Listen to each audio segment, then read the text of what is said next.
పెట్టె కొంచెం కోతఘనం అంటే ఇదేనేమోనండి. అవునండి, తిప్పి కొడితే 4 అడుగులు ఎత్తైనా లేనటువంటి మన ఈ జామ మొక్క 4 నెలలకి 40 కాయల వరకు ఇస్తుందంటే నమ్ముతారా? నమ్మాల్సిందే, ఎందుకంటే ఇది నిజం కాబట్టి. అయితే దీనికో సీక్రెట్ ఉందండోయ్. ఈ వీడియో స్కిప్ చేయకుండా చూడండి, ఆ సీక్రెట్ ఏంటో మీకే తెలిసిపోతుంది. అయితే ఈ చెట్టు యొక్క లేత జామాకులను ఒక 4 గనక పరగడుపును కానీ నవలేమనుకోండి, నోటిపూత నోటి దుర్వాసన లాంటివి పంచిలే వెళ్ళిపోతాయటండి. అయితే ఈ మొక్కకు మాత్రం 3 ఏళ్ల వయసండి. ఎందులో నాటేనో తెలుసు కదా మీకు. ఒక వాటర్ డ్రమ్ని 2 భాగాలుగా చేసి అందులో అయితే వేసేసాను.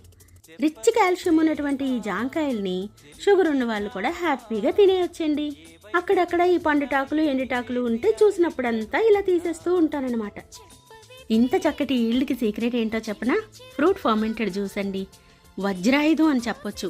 మీరు కూడా ట్రై చేయండి. మరి ఇంకో విషయం అండి, ఇది హైబ్రిడ్ మొక్క అయితే కాదండి, అక్షరాల నాటు జామ మొక్క.